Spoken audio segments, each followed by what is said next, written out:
Bonsoir à toutes et à tous, David Barouche, je suis rédacteur en chef aux Échos et j'ai le plaisir d'accueillir Helle Christophersen. Bonsoir Helle. Bonsoir David. Vous êtes directrice générale stratégie et innovation chez Total, un groupe que vous avez rejoint il y a tout juste 10 ans. Et on est là aujourd'hui pour parler d'énergie renouvelable. Quand on pense à Total, on pense à pétrole, c'est le champion français de l'or noir. Et Patrick Pouyanné, le patron de Total, a dit qu'il voulait faire un jour de Total un leader mondial des énergies renouvelables, un groupe dans le top 5 de ces métiers qui sont relativement nouveaux pour le groupe. Peut-être pour planter le décor, dites-moi pourquoi Total s'intéresse à ce marché des énergies renouvelables. Oui, alors effectivement, comme vous le disiez, je pense que quand on dit Total, on pense station-service et pétrole. Et j'allais dire, c'est un peu injuste puisque ça fait plusieurs années maintenant que nous travaillons à transformer le groupe et à en faire un groupe multi-énergie qui vend aussi du gaz et de l'électricité. Donc la raison de ce changement, c'est quoi? C'est parce que nos marchés évoluent et que, pour faire simple, on doit répondre à un double défi très difficile qui est donc de satisfaire une demande en énergie qui continue à croître, notamment dans les pays émergents, et en même temps de baisser les émissions de carbone pour protéger la planète.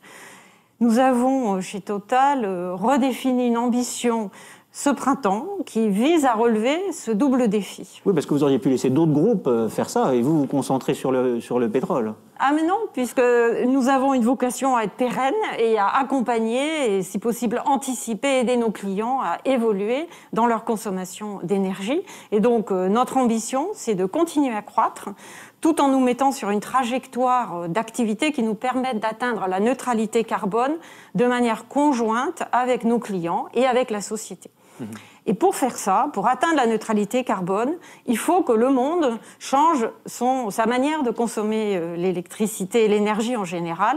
Et nous pensons que dans cette évolution du mix énergétique mondial, il va y avoir une accélération de la demande d'électricité renouvelable. D'accord. Et alors là, du coup, qu'est-ce que vous devez faire pour accompagner ce mouvement? C'est juste arrêter de faire du pétrole, commencer à faire autre chose? Comment ça va se passer? Non, on va se repositionner petit à petit, mais l'électricité renouvelable, d'après des chiffres qu'on a partagés récemment, c'est une croissance de plus de 10% par an entre maintenant, 2020 et 2030.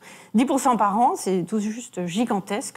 Ça correspond, il faut ramener ça à une demande d'énergie qui croît selon les pays, on va dire autour de 1% par an. Comme le PIB ou un PEN autour. Voilà, c'est ça. Il y a une élasticité autour de 1, ça dépend. Donc là, il y a un vrai levier de croissance. Si vous arrivez à surfer sur cette vague, ça fait un vrai levier de croissance. Voilà, pour le donc groupe. exactement. Pour nous, l'électricité renouvelable, c'est une formidable opportunité de croissance et de création de valeur. Et donc, c'est, j'allais dire, tout à fait naturel qu'on s'intéresse à ce marché-là. Alors, quelles sont vos ambitions? Et puis, il y a peut-être la question sous-jacente. Vous avez dit création de valeur, c'est aussi quelle est la rentabilité? Parce que les énergies renouvelables, c'est nouveau. Le pétrole, on connaît. On sait à quel point il y a effectivement une volatilité des cours, mais on connaît et on voit votre rentabilité dans ce secteur. Donc, quelle ambition vous avez? Pour quel type de rentabilité? D'accord. Alors sur l'ambition, j'allais dire, on est ambitieux. On est un grand groupe mondial et on a les moyens d'être ambitieux. Je crois qu'on peut dire que 2020, qui n'est pas terminée, aura été une année de très grande accélération pour nous dans tout ce qui est électricité renouvelable.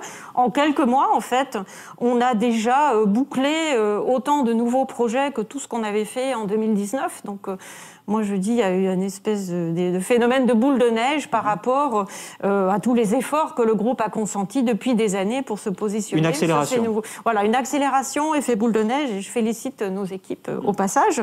On a ajouté en portefeuille plus de 10 gigawatts cette année, et qui n'est donc pas terminée, dans plein de pays du monde, le Qatar, le Royaume-Uni, la France, l'Espagne, la Corée, et on avait dit, il y a un an, donc il y a vraiment pas longtemps, on avait dit qu'on avait un objectif d'avoir des capacités brutes de production d'électricité renouvelable, donc solaire et éolien, en 2025 de 25 gigawatts.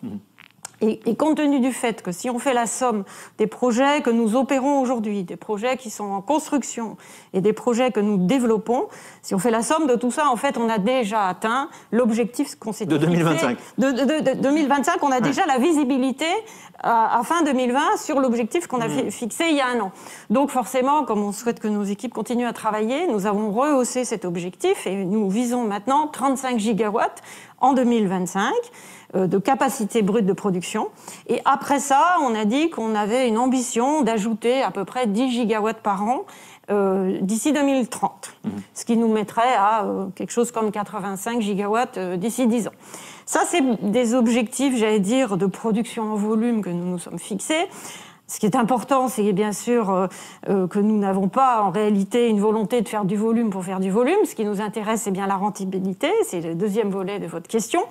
Donc, on communique sur des objectifs chiffrés pour fixer les idées, mais ce que nous recherchons surtout, c'est les projets qui créent la rentabilité que nous nous sommes fixés. Et on va dire qu'en gros, le seuil pour nous, c'est au-dessus de 10% de rentabilité sur fonds propres investis.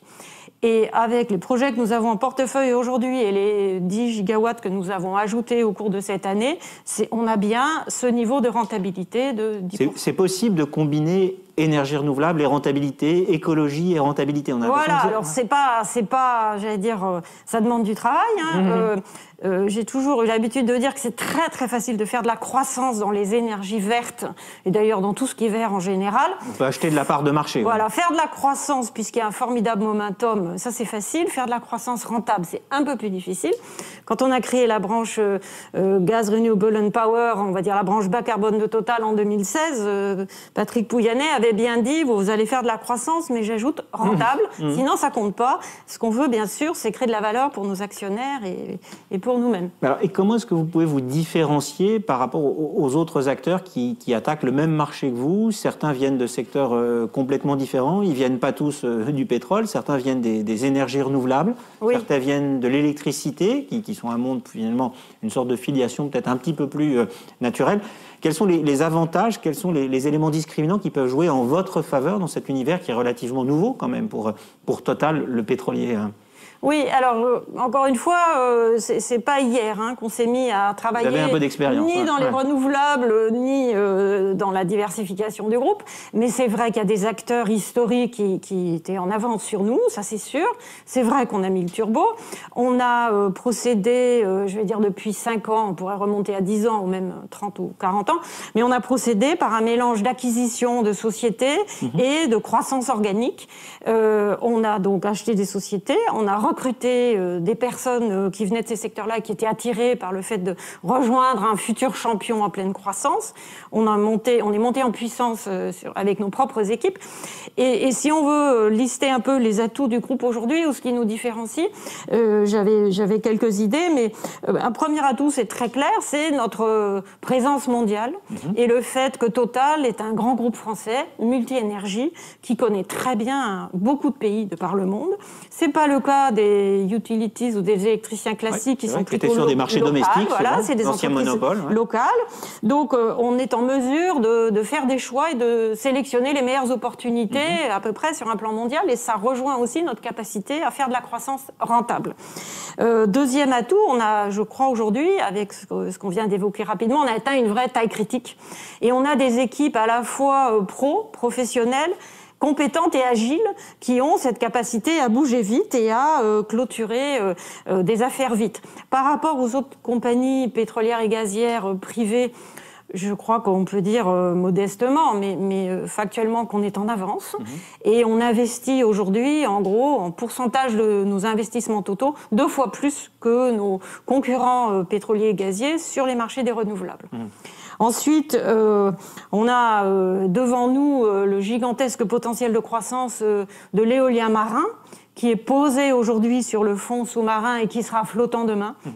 Dès qu'on dit éolien, là vous avez une expertise. on rentre dans un domaine de compétences où je crois que Total a quand même prouvé depuis des décennies que on a une expertise assez unique. Et puis en plus, c'est des très grands projets d'ampleur considérable, à la fois en capitaux mobilisés et en durée.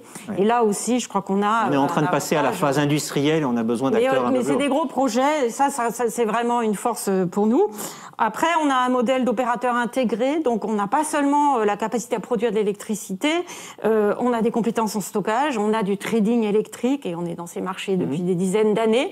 Et puis en Europe, on va jusqu'au client. Vous avez de la vente, alors peut-être un mot, juste le temps file très très vite, mais un mot sur la France. Vous êtes un groupe mondial, c'est vrai, mais la France, c'est quand même le cœur historique de Total. Oui. Comment s'inscrit la France dans votre stratégie d'énergie renouvelable? C'est un des pays, parmi les autres pays européens et puis le reste du monde, mais c'est bien sûr un des pays où nous sommes fortement implantés. On ne le sait pas assez, mais on est en fait un des premiers développeurs de projets renouvelables solaires et éoliens en France. Nous avons acquis, à travers l'acquisition Direct Énergie, la société Cadran, renommée Total Cadran. C'est plus de 300 collaborateurs en France, présents dans tous les territoires, qui gèrent aujourd'hui à peu près 1 gigawatt et qui vont développer d'ici 2025 un portefeuille qui sera au-delà de 4 gigawatts. Et donc, j'allais dire, la France est un élément important, bien sûr, de nos activités. C'est en croissance et c'est très prometteur.